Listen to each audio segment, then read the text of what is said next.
seem to be getting more people coming in, and that's good in place. So, I'm Bill Henry. This course is Secure Transactions, which is primarily a study of Article 9 of the Uniform Commercial Code. Let's go over the course material real quickly and make sure that all of you have access to everything. This course is about learning to read a complicated, interrelated set of statutes. And it is about getting answers, and there are an astonishing number of concrete answers in this course, as compared with many law school courses where what we can do is we can argue about the law result. Sometimes we can argue, not everything has been resolved, but the statutes are very complex, and because we typically have a contract between two parties, but then that contract affects the rights of third parties, there's a need for a great deal of precision in the articulation of the rules. So this is not a course about reading cases, and you are not going to be assigned any cases during the course of the semester. This course, I want to say this very carefully because I don't want to unduly alarm you. This is the hardest course that I teach, and I think among the most challenging courses in law school. That said, the curve applies, okay? And one of the things you don't want to do is you don't want to go take the bar exam without having taken a course like this in law school because of the level of complexity. The reason I say that is not to scare you, it is to enforce the idea or convey the idea that this is not the course to wait until early April to start to put together and to start to think about. You shouldn't do that in any of your courses, but we all understand reality, and sometimes you let things slide. This is not the course to let slide. Okay? This course is what I think of as a building block course. We have new terminology to learn together. We have new concepts to learn together.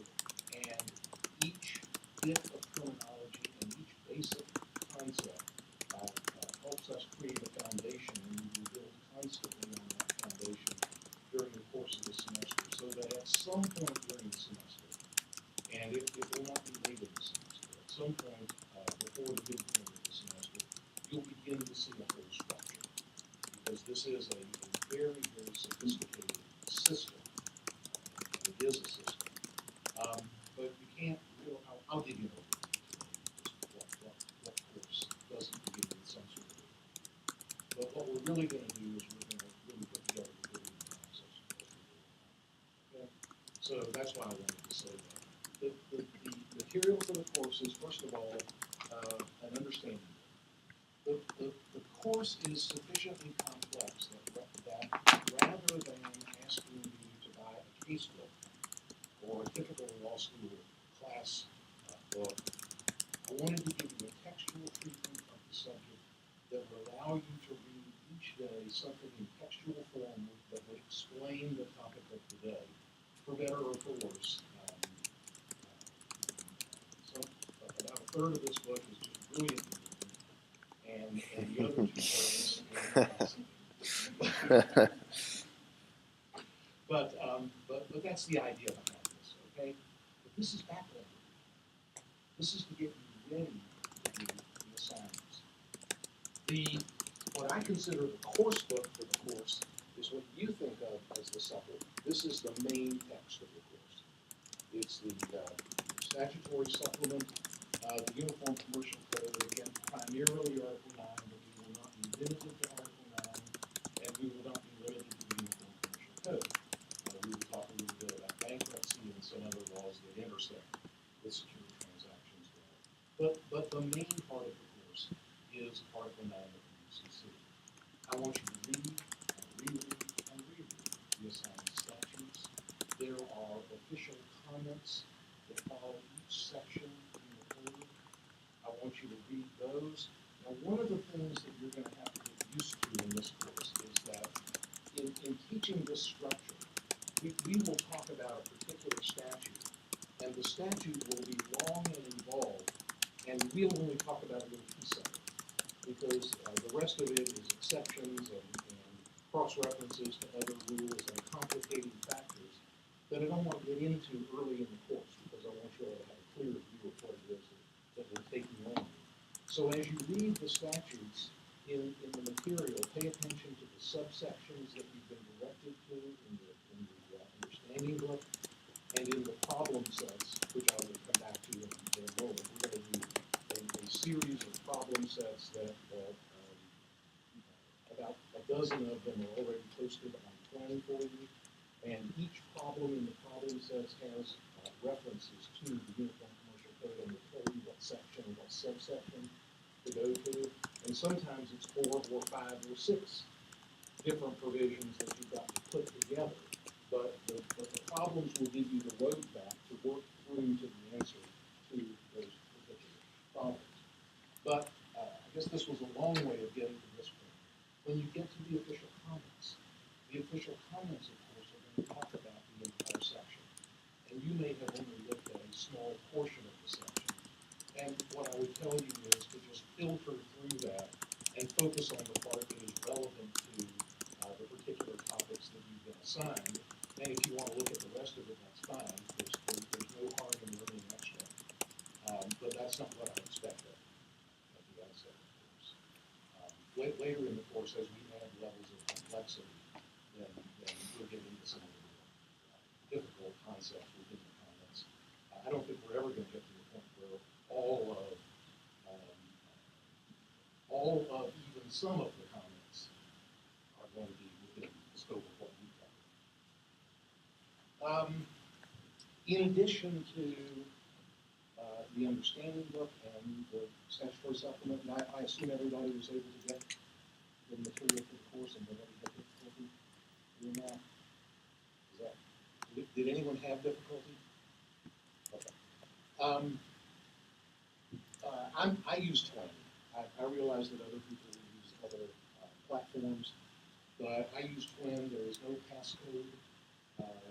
All you need to do is sign up for this class. I assume you've done it before. If you don't know how to do it as a student, I don't know how to help you because I don't sign in that way. But somebody can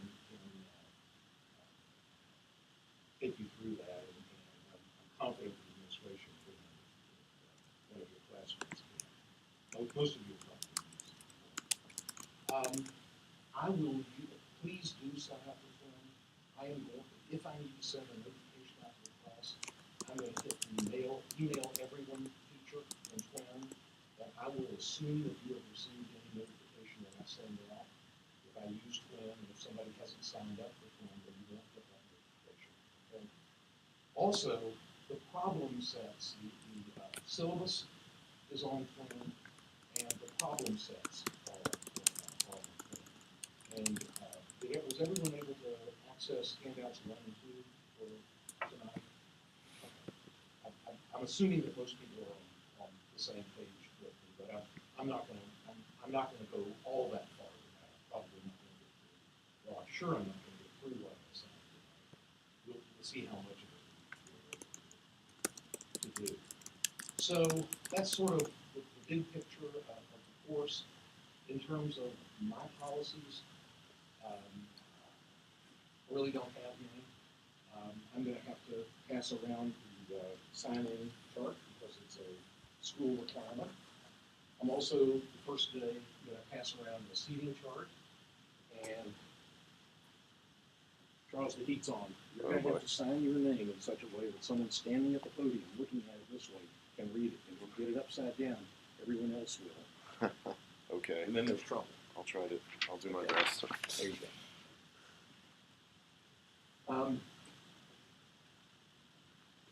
So attendance is the normal attendance policy. Because I'm new here, a lot of you will be asking at some point in the semester, what about prior exams? I will put examples of prior exams, and I mean fairly extensive materials from prior exams on Exam for you. In fact, when I do that, I'll put 2 documents on Twin. I'll put one that will contain examples of prior exams, And I'll put a second document that contains the same examples that also gives you my analysis. And I think you're better off if you work through it without my analysis, but then you can sort of double check where you are taking a look at how I responded to the questions. Just so you know at the outset, if I could do it, I would give you a closed book. I hate open book exams. I hate open book exams for two reasons, and I'm going to spell out my reasons because they are danger points for me. Because obviously I'm going to give an open book exam. The danger points are number one, since you're going to have material with you in the final exam, there's a tendency to slack off in your preparation. A lot of things. Number two, you're going to get into the exam and things that you absolutely know cold, all of a sudden you're going to think, well, I know that's the answer, but it's right here, I can look it up. And you get yourself in time. So I would like to get a closed book exam, but I just can't. This is too complicated a set of statutes. I really want you to annotate your statutes in such a way that it's a helpful tool for you as we go through the semester. So I have to let you put your statutory supplement in, and if I only let you take your statutory supplement in, then until you can write in it, then people will be writing their notes in the margins and around corners and up and down pages in microscopic. So the rule is you can take this into the final exam, you can take the class notes into the final exam, you can take the outline into the final exam. And because we're doing problem sets during the semester, and I assume that your answers to the problems will be, I hope, written on your copy of the problem. You can put those in. I'll refine that later in the semester and make sure that everyone's on the same page as exactly what you can do. But it will be in the notes, outlines, your problem sets that you will in the statutory supplement. You cannot really understand these things. Okay?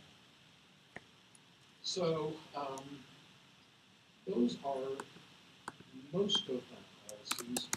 In terms of my availability, I'm in most of the time, and if I'm in, you're welcome to stop by, you're welcome to meet me, and set up an appointment, but I will be in my office from 5 to 6:30 on class evenings, and I will stay after class every night of the semester but tonight.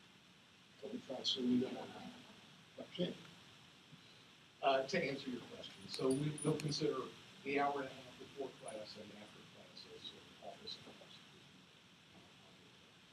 Okay.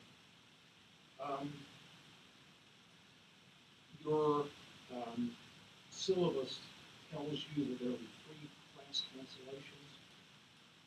February 3rd, 8th, and 10th, but the 8th is soft right now. Don't think they're turning any plans yet. I know that we'll miss February 3rd and February 10th. We are likely to miss February 8th, but not for sure. There's a chance I will not be able to make that. So I'll let you know soon.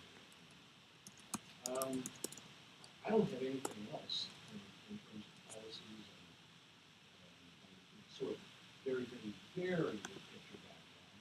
And get more specific in a minute, but I want to let you all ask questions first.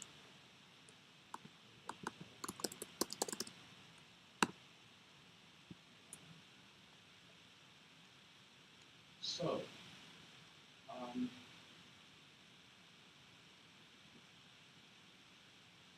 what we're talking about in this course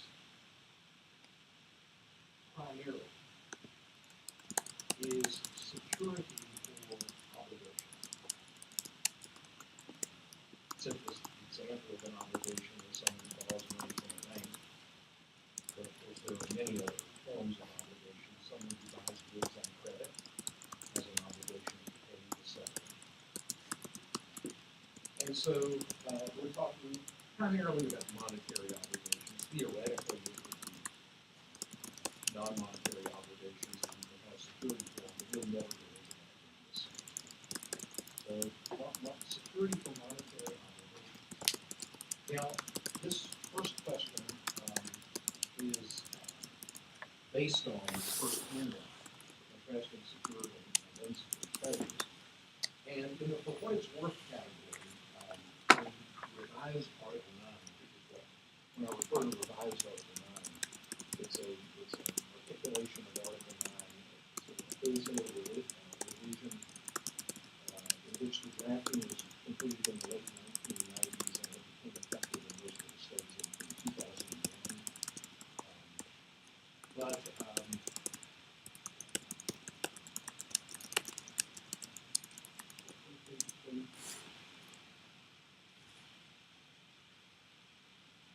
My first senior meeting of the semester, what was I talking about? Anybody? Revised Article 9, the first handout. Yeah. My brother sent me an email today, and he had forgotten to do something, and he said, "How did senior meeting?" And I looked back and I said, "My senior moments were good your senior moments," and so here's what I was going to say. While revised Article 9 is being crafted in I was, and I remain to this day, Uniform Law Commission. And I was involved in drafting projects involving Articles 2 and Article 2A. And I wasn't directly involved in drafting the project. But while we were working on Article 2, one of our advisors was the general counsel of Dow Chemical. And the example I'm about to give you stumped him. Okay? So let's assume in the handout I've got a seller selling wine barrels to a buyer, right? But let's just use the Dow Chemical example. Dow sells barrels of chemicals to a particular buyer on what we'll call unsecured credit. That is, they do not take any collateral for the obligation. It's just a simple Article 2, UCC Article 2 contract for the sale of goods. Okay?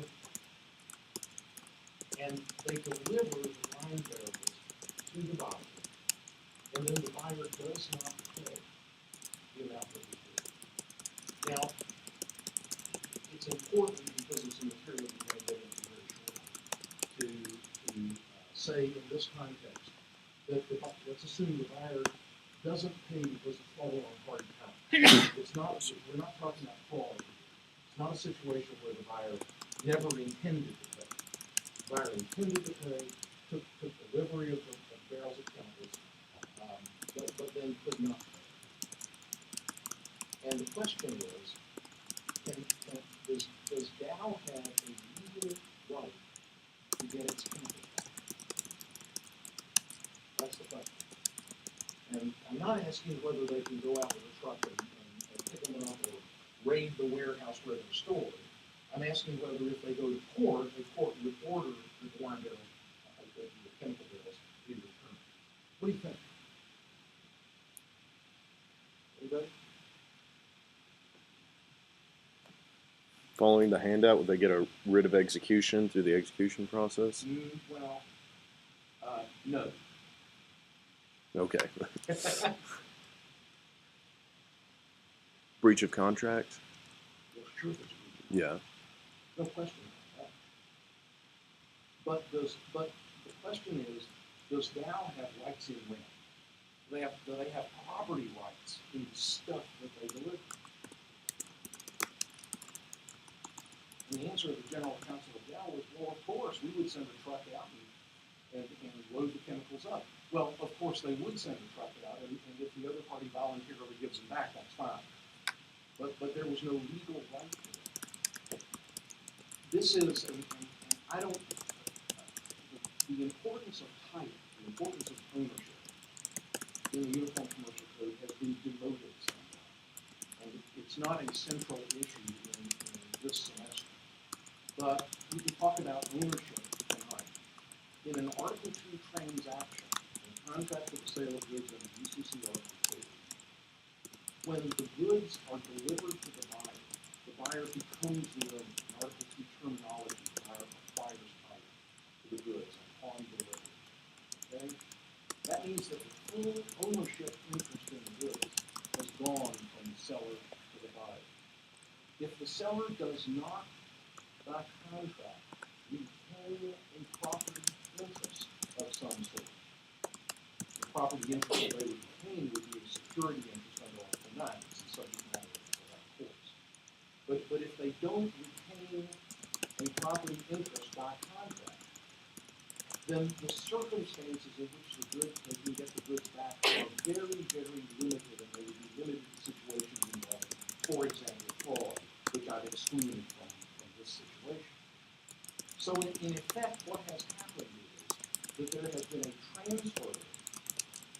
Ownership of the goods has traveled to the buyer and is lodged there.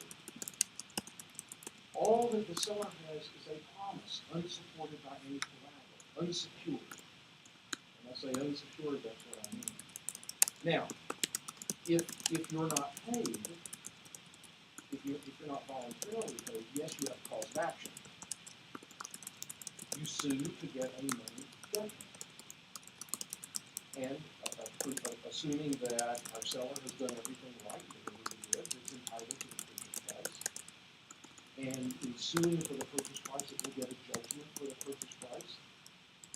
And what good does a judgment do? Does a money judgment, read a money judgment, does it order the debtor to pay the amount of the judgment to the creditor? No, I don't think it's not.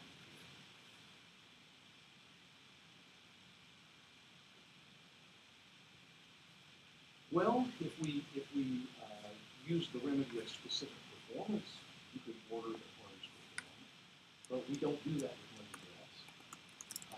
And the reason we don't do that with money debts is that if the judge orders a debtor to pay a creditor, and the debtor does not pay the creditor, then you started to talk about contempt proceedings. And theoretically, contempt proceedings could wind up with imprisonment for failure to follow a court order. And we would have just created a debtor's prison, which we don't have in this country. So what a money judgment does is it does not order the amount of the money to pay. If Dow gets a judgment for, pick a number, Dow has a judgment for $100,000. Okay? What it does is it establishes the indebtedness as a juridical fact, no longer subject to attack once the appeal period has gone. Okay? And, you know, if you're lucky, the other side is solvent. They congratulate you on your trial work. Where'd you learn trial practice? Texas A&M. Let me write you a check. Magnificent job. But if they're recalcitrant and they don't pay, now what do you do? Now you A writ of execution. Yeah.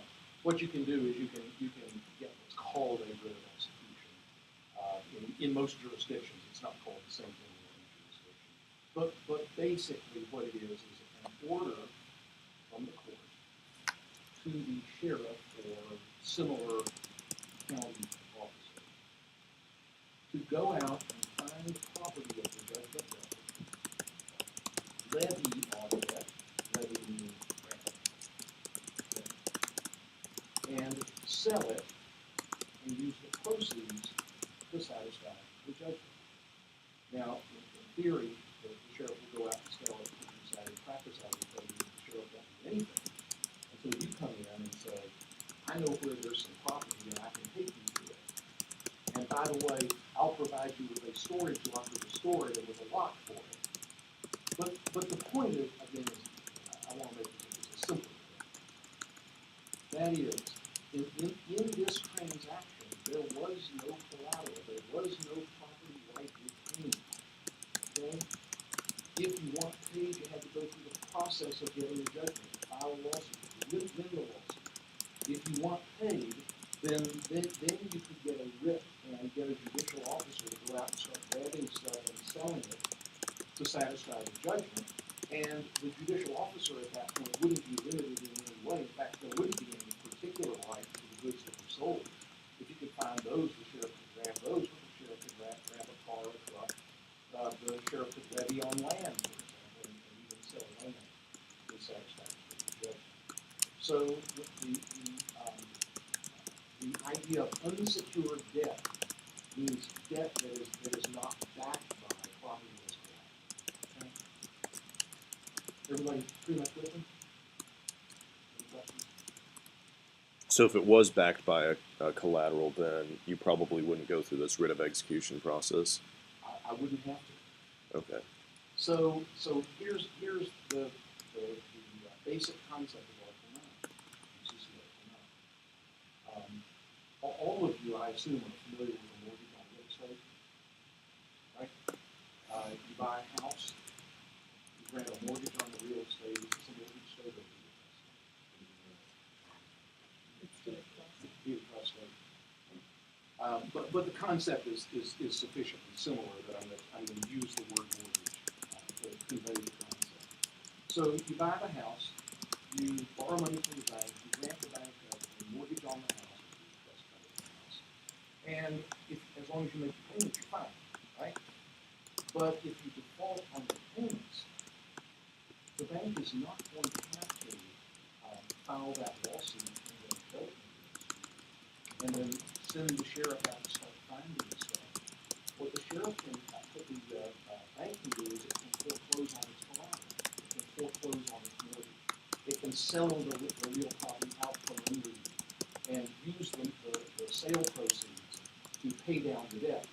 And if the debt is not fully paid off, if there's funds remaining and the collateral is gone because it's been sold, then you could be sued for a money judgment for what's called deficiency. Some jurisdictions have anti-deficiency legislation, and that's a real estate concept. But the basic idea again is you have collateral. Well, under Article 9, here's all you have to do. When Dow Chemical, the wine barrel seller, sells the asset,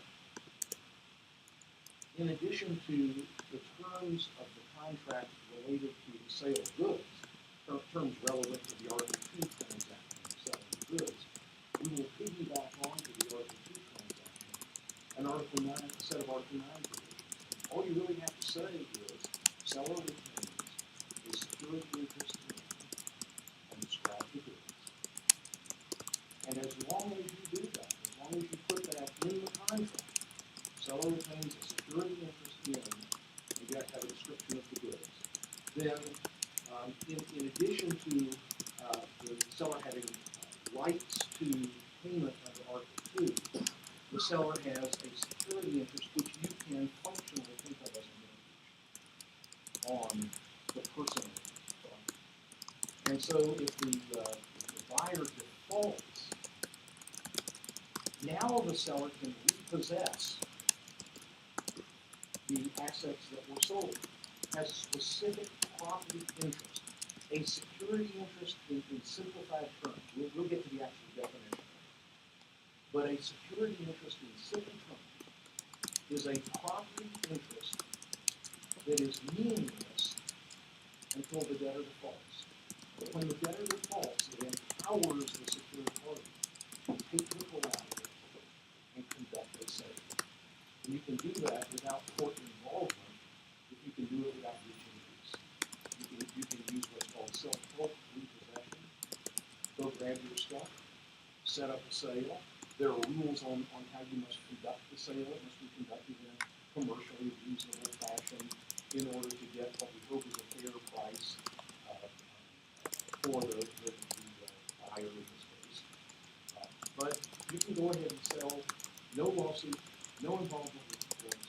You are relying entirely on a combination of contract law and the provisions of Article 9. And then you apply that amount to the indebtedness. And if the debt is totally wiped out, everybody walks away happy. If by some miracle the collateral brings more than the amount of the debt, well, you turn it over to the buyer, right? Because you've sold the buyer's assets. If the buyer owes $5,000, the barrels sell for $10,000. You pay yourself off the $5,000, and then you give the additional money back over to the buyer because that represents the buyer's equity in the assets. And if the debt is $5,000 and the barrels only bring $3,000, you're still owed $2,000. And you can decide what you want to do. If you're out of collateral, you can bring a lawsuit about that for $2,000. And if you bring the lawsuit and you get a judgment, then you can get the sheriff to go out and start granting other stuff, right? To make you whole on the judgment you've now got for the deficiency. But I want to demystify Article 9 to a certain extent. Article 9 functions at its simplest level like a real estate mortgage in that you have collateral for the money. Okay? Collateral, not necessarily collateral for an obligation. Any questions thus far?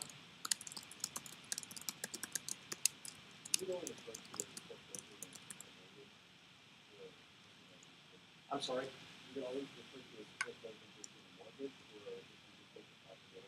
Yeah, I'll often say foreclosure because people in this field use the term foreclosure, but the actual Article 9 term for it is a disposition.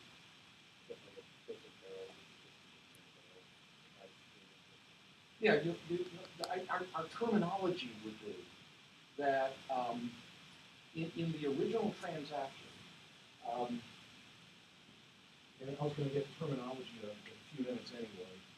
Um, we have buyer and seller, right?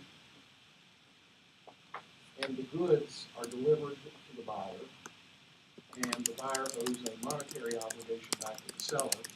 And if we didn't have any security, we're entirely within Article 2 because it's goods being sold. We wouldn't be talking about Article 9. We wouldn't be talking about collateral. If the buyer doesn't pay, then you get your money judgment, try to get the insurance bill and collect if you're not paying. Okay? And we would use the term seller and buyer because those are the Article 2 terms for the parties to a contract with the sale of goods. If in addition we add contractual language, I'll just put it up here, that seller retains an Article 9 security interest, so that the contract itself provides for that and describes the goods, then my terminology is going to be, for Article 9 purposes, my seller is going to be a secured party. My buyer over here is going to be called debtor. Debtor is the person who provides the collateral. Okay?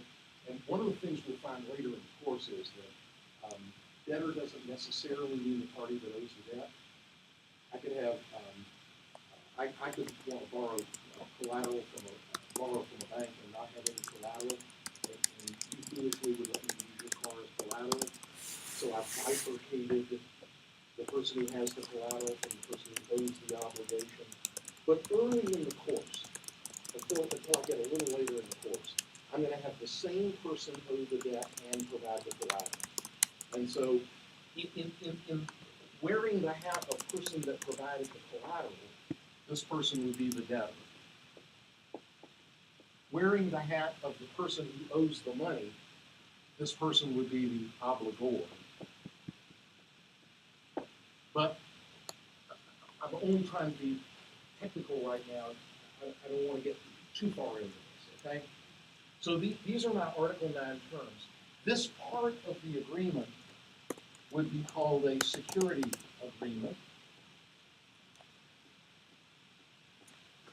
Security agreement is an agreement that creates or provides for the creation of a security interest. Because the sellers described as the collateral the goods would be collateral. And the secured party's security interest is a property interest. Title to the goods went to the buyer. The buyer owns the goods. But the seller retained a security interest, which is a property interest. But again, the seller doesn't think in these terms unless and until the buyer defaults. I mean, what the seller wants is for the buyer to make the monthly payments until things are paid down, right? You never want to have to proceed against your collateral. So the security interest is a property interest, but it lies dormant until there's a default. And so now we've got to start talking about default. And post-default, we would say the secured party has a right to repossess the collateral and, following repossession, to dispose of it in what we can colloquially think of as a foreclosure sale. I don't mind you using the term foreclosure, but you asked what term was used in Article. The Article 9 term is a disposition.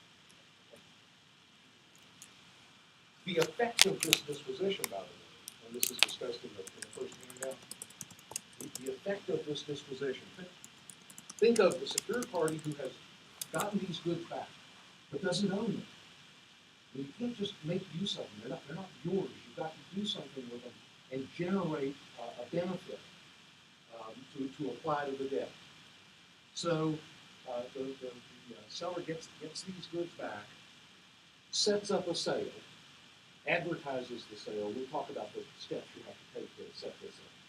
And you do have to advertise, you have to set up commercially reasonable procedures to try to get a fair price for the goods. And then at some point, I've got to put another party out here, and I'll just put it down here, and it will be, I'll just call this person I don't know if that's readable. I'll just call this person the disposition buyer, the person who buys at the foreclosure sale. And what happens at the foreclosure sale is that title to the goods, which was lodged in the buyer, is divested by virtue of the foreclosure sale and transferred to the disposition buyer. So the disposition buyer walks away owning the goods.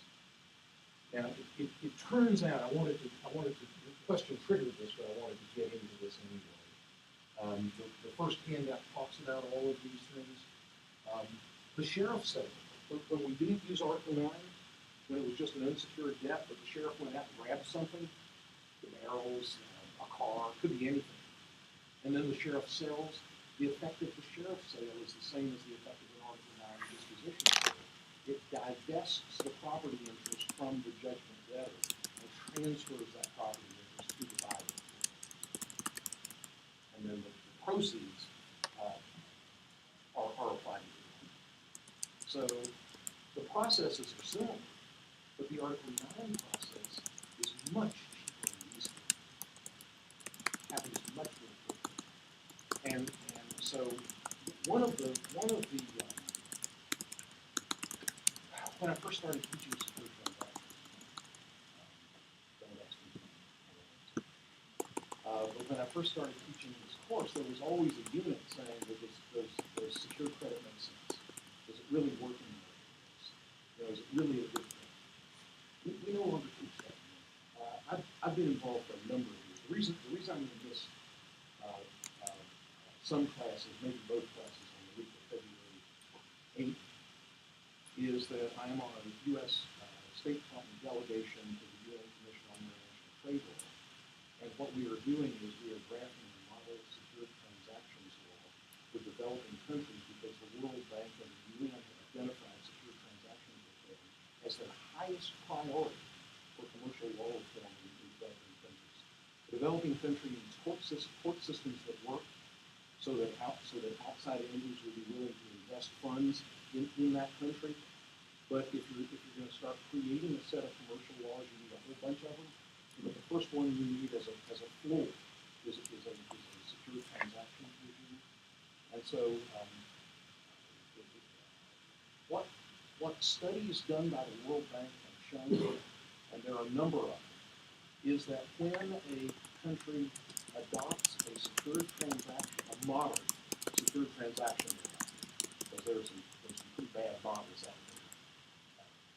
But if you adopt a modern, transparent, secured transactions law, and you have a court system that is sufficiently reliable that creditors are willing to trust that it will most of the time get to a reasonable and fair result, that the cost of credit goes dramatically.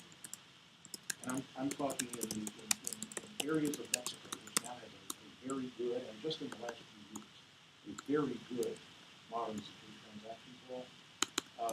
The cost of credit dropped from the point where credit was virtually unavailable to the point where major industries wanted to move there because money was readily available at reasonable rates. Why? Because there was collateral backing the obligations, and the court system would enforce rights and collateral. So it is not just the backbone of American commercial law, it's really the backbone of commercial law. So, questions? Yeah. More to cover, but I don't have an agenda that I feel like I have to get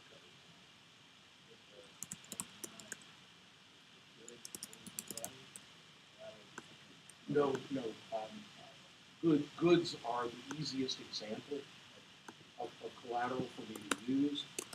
but the collateral can be almost anything. If I am a car dealer and I am selling cars or leasing cars, and if I sell a car, then let's assume that I sell the car but take back a security interest in the car. So I'm in the position of seller in this example.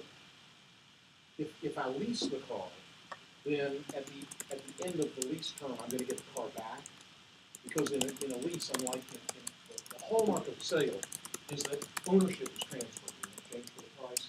The hallmark of a lease is that ownership is retained by the lessor, and what the lessee gets is the right to possess and use the goods for a term in exchange for the rent that's paid, and leases of goods are covered by UCC Article 2A. But in either instance, the seller is entitled to a stream of income. And that stream of income is backed, in the case of the secured sale, by a security interest in the goods that are sold. And it's backed in the case of the lease of goods by a right to return of those goods if the debtor defaults and the lease is terminated early to get the goods back.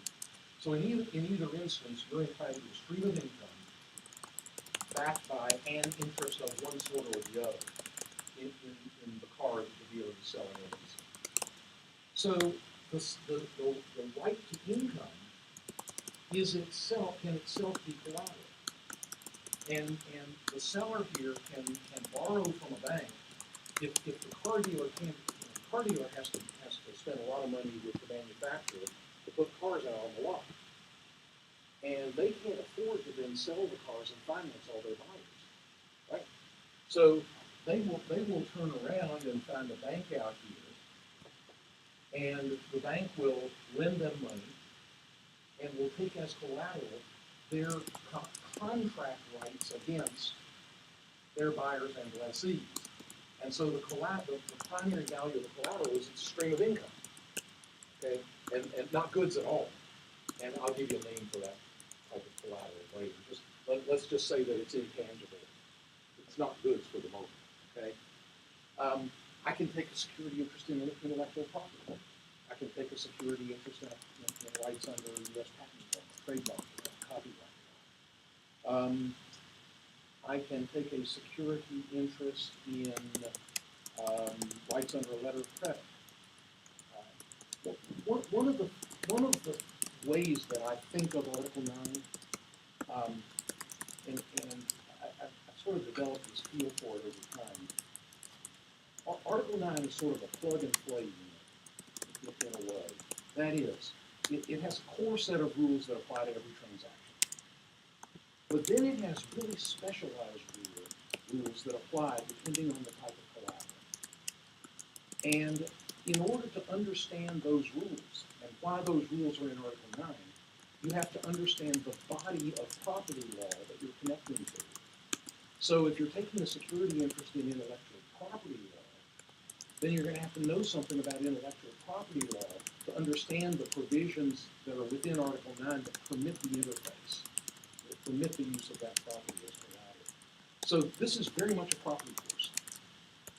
And we're not going to learn intellectual property at any level that you worry about, because I can't take you there. It's not, I don't have sufficient level of expertise. But I can introduce you to and will introduce you to core rules dealing with different areas of property, so that you will understand how specialized rules that you see in Article 9 operate and why they are there. So we use a single device. It's called a security interest. We have a single way to create a security interest. It's by a security agreement. But then we have specialized rules depending on the type of collateral, because the rules have to function within the property regime that Article 9 is intersecting with. I hope that made sense. If it didn't today, then it certainly will down there as we get it down there. Don't let anything I say tonight intimidate you or scare you. We're going to go slow, and all this can be learned. I'm really trying to give sort of a broad picture, and at some points I might be getting to a level of detail that your readings don't prepare you for. So don't.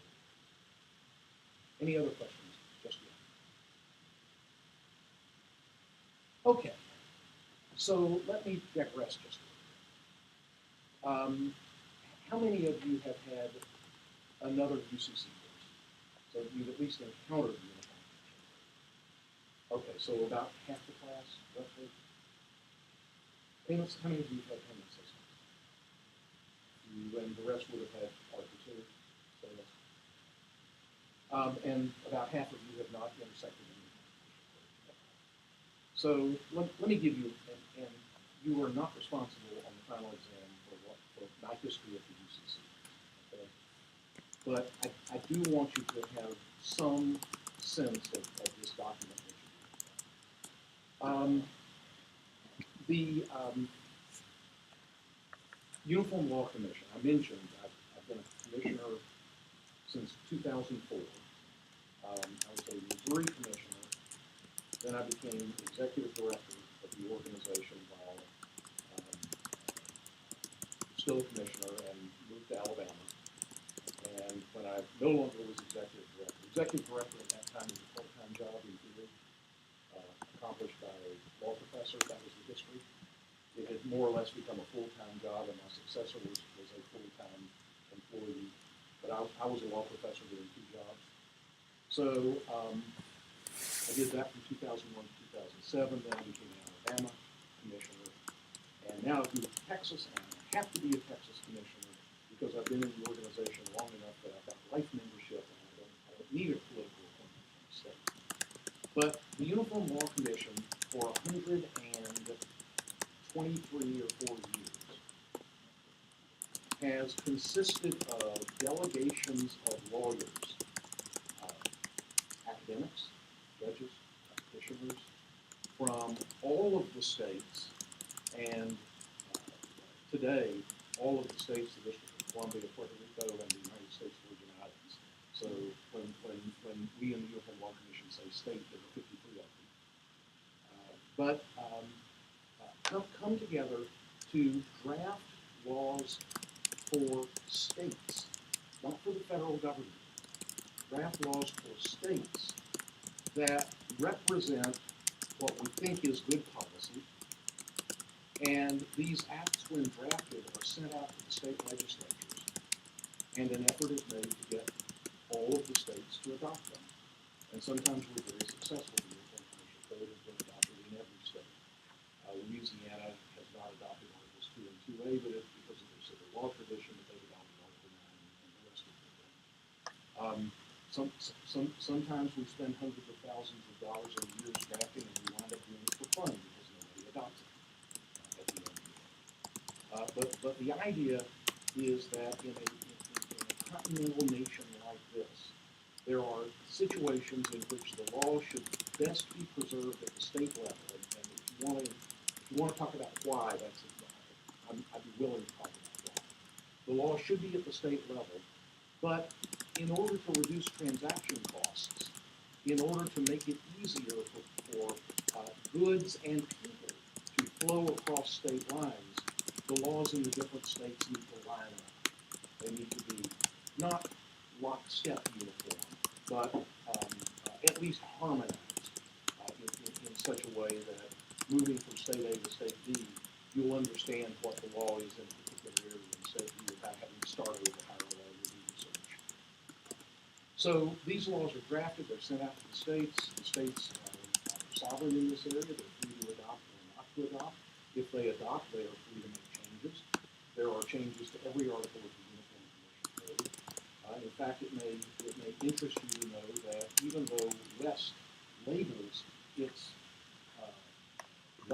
book the official text of the Uniform Commercial Code, there is no official text of the Uniform Commercial Code. It does not exist. I'll come back to that in a few minutes. So the Uniform Law Commission put out a number of uniform laws in the early part of the 20th century, starting in 1905 with the Negotiable Instruments Law of the NIL, which was a precursor to Article 3 that those of you who have commercial paper or paid systems have studied. There was a Uniform Sales Act. Samuel Williston was a reporter for the Uniform Sales Act. And there were a variety of other uniform acts. There was always an assumption course, that there was some federal common law, but in the aftermath of the Erie decision in 1939, um, with the understanding that to the extent federal courts might be applying state law, and to the extent that there were gaps in the law, that so, excuse me, to the extent that federal courts were applying federal law, shouldn't say state, and there were gaps in the law, the courts were not supposed to create their own federal common law. And there had been talk of a great federalization of commercial law in the country. And there was a realization after Erie that would work. That you needed, if you're going to have commercial laws, you needed them to rest on a common law base. And you needed to have resort to the common law to fill in the blanks. And so the Uniform Law Commission embarked on a project to bring a lot of these disparate laws together in a grand code. And the project floundered until about 1944, 1945, when the American Law Institute, where do you know the American Law Institute? Where have you heard of it? ALI? Yeah. Criminal law? Well, they are the authors of the Model Penal Code, but they're also the drafters of restatements. In areas where there isn't any law, like they've got a new book on software contracting, you can't restate the law of software contracting because software contracting is so new. But they put out a volume of, it's just like a restatement, it's black letter principles and then text. They call it Principles of Software Contracting. So the ALI tries to affect the way the common law works. They're not primarily involved in statutory drafting, although the Model Penal Code is an exception to that. And that was designed to be a model for the state. It's not something that was taken whole cloth and adopted over some states. So the American Law Institute had completed its first round of restatements, and they were wondering if they had a mission anymore. The Uniform Law Commission was struggling by on state dues and really didn't have the money to fund the Uniform Commission for the project. The ALI is a private organization. They had all the money they needed, but they didn't have a mission. So a partnership was created, and it's the only partnership that the Uniform Law Commission has, and it was to create the Uniform Commission. So the Uniform Law Commission and the American Law Institute are the two sponsors of the Uniform Commission. Drafting went on through the 1940s. The primary article, by the way, was Article 2, and everything else revolved around it. Article 2 was sales of goods. Article 3 on negotiable instruments was instruments that would often be used to show the payment obligation to pay for goods. Letters of credits, typically used in remote sales of goods between sellers and buyers at a distance, who need backup, the backup assurances of a bank that the seller would be paid when the goods were taken by the buyer.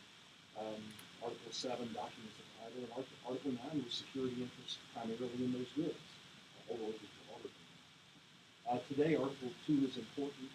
Article 9, in terms of importance in the marketplace, I would say, I don't think it's an exaggeration to say it's 1,000 times more important. The center of the Uniform Commission capabilities. So the thing was put out in the 1950s for all the world to see. Pennsylvania adopted it. And the reason Pennsylvania adopted it was General William Schneider, who was the person who really ramrodded the whole project. And Carly Wellen was the principal reporter, and there were many other luminaries who were reporters. The reporters for Article 9 were Allison Dunn and Grant Wilmer, who were just astonishingly good scholars. But General Schneider was the president of the Uniform Law Commission at the time and pushed the project to completion. He was Pennsylvania. So Pennsylvania adopted it, but no other state did. And the New York Law Revision Commission started to take a look at it, and they did a long and detailed study of it, which they said, well, there's some pretty good ideas in here, there's some problems too. The California Law Revision Commission took a crack at it, and they developed a report which was not quite as boring as the New York report. In any event, it was pulled back into the shop and redrafted. And a product was put out in 1957, and Massachusetts adopted that, but nobody knows. It was pulled back in and redrafted. And a product was put out in 1962, and by the mid to late 1967, the state of Louisiana adopted it, and Louisiana eventually implemented it. So it took a long time. Article 9, I hope you read the historical material in the book on the pre-UCC security devices that existed. Again, you don't have, I will not test you on any of this history. Okay? But prior to Article 9, if you wanted to take what we think of today as a security interest, the term at the time would have been a chattel mortgage, a mortgage on chattels and goods, then you would follow what were called chattel mortgage reporting rules that most states adopted. But you could only use a single asset. So if you wanted to take a security interest in a broad group of assets, like all of the inventory of a particular seller, then you couldn't use the Chattel Mortgage Act. So states developed what were called trust receipt acts. And if you wanted to engage in financing of streams of income, like I set up with the seller using the streams of income as collateral, there were factors acts and accounts receivable statutes that kicked in. And it turned out that there were about 10 different types of security devices. Not every state had every one.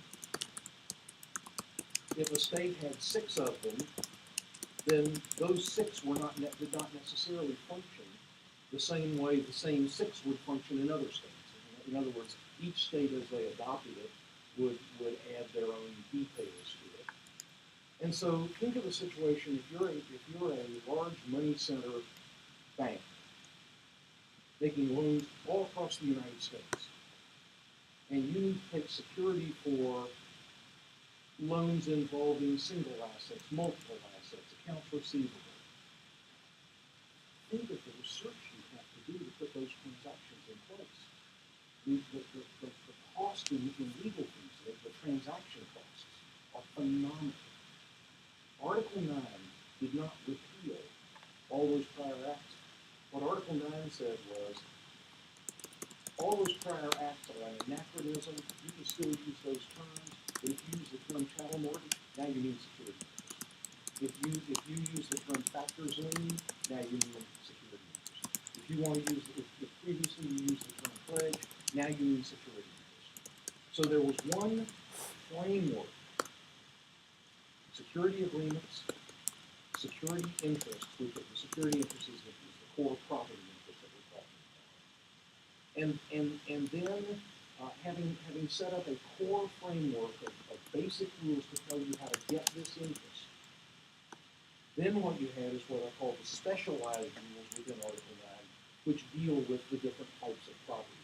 There are specialized rules for inventory that wouldn't apply, for example, to consumer goods, and wouldn't apply, for example, to the streams of income. But all of that stuff was swept away, and you had a single unitary security device lodged in Article 9 of the It was so radical that Frank Gilmore wrote a wonderful law review article in the 1960s called Confessions of a Repentant Draftsman. And in it, he pointed out all the mistakes they had made in putting together the Article 9 that had been adopted by this time in all the states, except Louisiana. So one of the things that he said in there, and I say this in passing because I think there's a lot of truth to it. I spent a lot of my life involved in drafting statutes. I'm chairing a ULC drafting committee right now, serving on 2 others, and we write statutes. But what Gilmore said was, statutes capture the past like a flying. I don't care how up to date you are when you write a statute, You are writing a statute for what you know in the past. And so Article 9, as originally articulated, had a lot of mistakes in it. So in 1972, Article 9 was pulled back into the shop. And a wholesale revision was put out correcting Gilmore's punch list, if you will, and a few other things. And so the 1972 Article 9 went out to the states. And it did a pretty good job, but changes in the marketplace, changes in transaction types. For example, original Article 9 would have said nothing about bank loan participation agreements, and it's not anything that I'm going to burden you with this semester because it takes us into some rules that we can't get to. But they had become of sufficient importance that they needed a legal platform so that people involved in those transactions could have sure rules and understand what rights were. And so changes in the marketplace, changes in transaction types, and changes in technology. The move from a paper world to a medium neutral world in which we use paper and electronic documents and signatures interchangeably created a need for a new Article 9. And the revised Article 9, as I indicated earlier, was drafted in the 1990s because, even though this is state law, because if different states were to adopt a revision of Article 9 at different points in time, you would have nightmarish choice of law problems. It would literally be a nightmare. When we sent it out to the states, we requested that states adopting it select a deferred effective date of July 1, 2009. So states had 3 years to adopt it. And some states adopted it in 1999, but deferred its effectiveness till July 1, 2001. So even though the drafting was complete in the 1990s, I think of it as the 2001 code, because that's when it became effective on a national basis. Imagine we got all 53 of our states, and only 4 states broke ranks, and in those states, their effective date was within a few months of July 1. A massive undertaking. And it sort of illustrates the importance of Article 9 for states to really have to do that. Even then, the revisions created their own set of problems. There was a drafting committee formed in about 2008. I was on that drafting committee. We put out a set of amendments to Article 9 in 2010 and selected we started in and suggested a deferred effective date of July 1, 2013 related to the again and later effect now.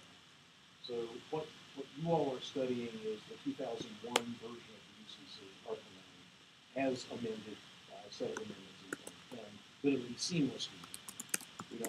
It's all part of the code that you'll be practicing. The last thing, a couple of other things. The Uniform Commercial Code really is a living document. The articles have been modernized. The only article that has not been thoroughly modernized is Article 2 for a variety of reasons. But there is an oversight board called the Permanent Editorial Board for the Uniform Commercial Code that studies court decisions, keeps track of what's going on in the marketplace, has tentacles out into the Fed, and gets information from the Fed about payment systems, for example, so that modifications to the UCC can be proposed.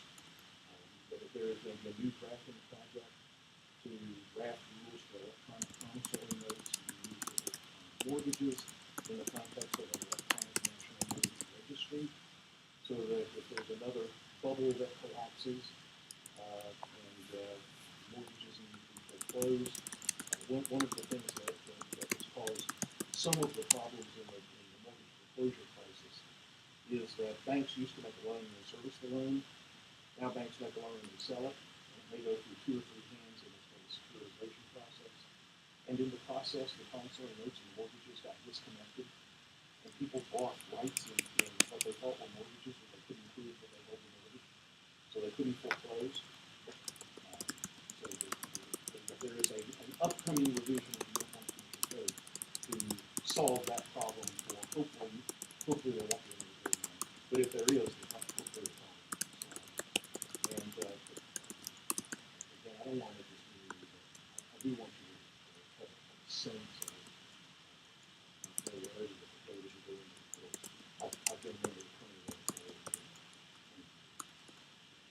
it's one of the most fun assignments. You get phenomenal information flowing through the TPD, make decisions on whether we need that project. You just decided a month ago to initiate this, and you'll be pleased to know that the drafting project will be supported by the royalties you paid on the supplements that you the royalties that they allowed you to see. That was long and rambling. I meant it to you. I want you to have a sense of the UCC really is a living, evolving, dynamic, changing force.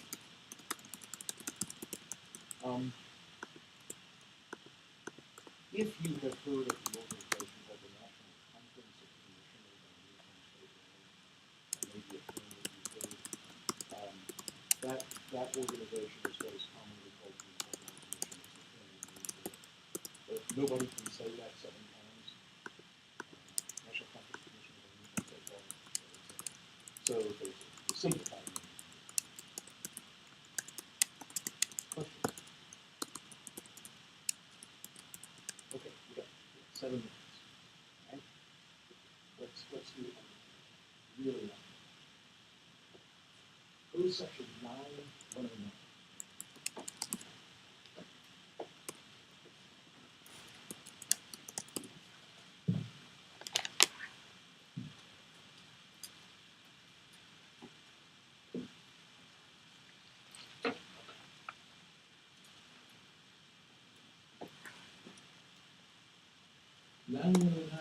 Tells you what Article 9 applies to. And I want to keep this because we start out with this phrase, except as otherwise provided in subsection C and D. Early in the course, for the most part, I want you to ignore the exceptions. And the exceptions get us into complicated matters. I want to, for the most part, early in the course, I want to just hit the main meaning. This article applies to a transaction, regardless of its form. That's an echo of that old rule. Remember, we used to have all chattel mortgages and all kinds of things floating around out there. We don't care what you call it. A transaction, regardless of its form, that creates a security interest in personal property or fixtures by contract. So there's some, I'm going to reinforce some of the key ideas. Remember, the Article 9 security interest in my simple example was created by contractual language. Article 9 is at one level a contracts course, although the contract stuff is really easy. It's the property stuff that's complicated in this course. Personal property. Personal property really is everything that is not real estate. It is the goods. It is the payment rights. It's the intellectual property. Your right to an income tax refund is personal property. Fixtures are goods that are affixed to real estate in such a way that a buyer of the real estate would assume that she or he is acquiring the goods. Think of a chandelier in a house, beautiful chandelier in the hallway. If you buy the house, you're going to assume that you got the chandelier, right? Anyone would assume that. But you don't have to destroy the house to take the chandelier out. It's not like bricks. It's not like glass. So it's goods affixed to real property in such a way that it would pass with a deed to the real estate, but that retains its character as goods and can be severed and used as goods without destroying the real estate. And so fixtures are part real estate, part goods. So part of their life is in the personal property world. So when we talk about personal property and fixtures, our focus really is on personal property because fixtures are covered because of the personal aspect of fixtures. Having said that, I'll come back to it late in the semester. For the most part, we won't even talk about it. There's a couple of special rules on fixtures I'll want you to know, but not until late this semester. And I'll jettison that if we're running out. Okay? So personal property is going to be our focus. Article 9 applies to a transaction, no matter what you call it, that creates a security interest in personal property. Right? From now on, I'm just going to not read fixtures. By contract. Now, how do I know what a security interest is? Go to Article 1. Article 1. Article 9. 1201. And if you look at 1201, section 35, you'll see a definition of security interest. And it's long and involved, but for our purposes today, I only want to look at the first sentence. Security interest means an interest in personal property, which secures payment or performance of an obligation. Secure serves as collateral for an obligation. Why is that definition in Article 1? Anybody have a good book? Okay. Article 1 contains principles and definitions used throughout the code. If a term is used in multiple articles, its definition will be known. There are some glitches. There are some places where that won't be properly, but by and large, that's the case. So the definition of security, for example, those of you who have an Article 2 course, and you're not responsible for this, but you can have a security interest in goods under Article 2 that arises by statute in a particular context. Those of you who study Article 2 course will remember security interest created by statute. But that wouldn't have anything to do with Article 9 because how are security interests created for purposes of Article 9? By contract. Right? Security interest by contract. The definition of security interest doesn't say a word about how it's created. It just says it is an interest in personal property that secures payment for an obligation. So we have definitions in Article 1, not many, except.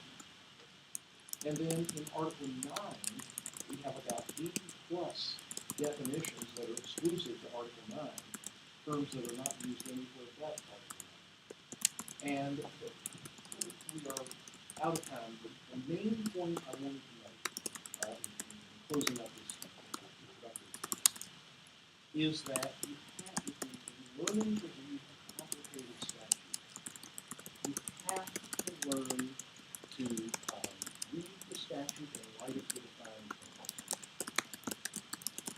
And you're going to want to read a statute, and then you're going to want to look at the definition of the terms in the statute. And then you're going to want to read the statute again in light of that definition. Okay? Our theory on how a definition should work is that a definition should be drafted in such a way that you can remove the defined term and plug in the full definition and still have a new sentence.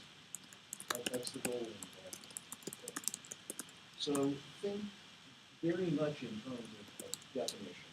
We'll talk about that. For next time, I feel like we've covered handout 1 fairly well. Handout 2 is going to take us into a basic property concept that underlies much of what we're going to do during this semester.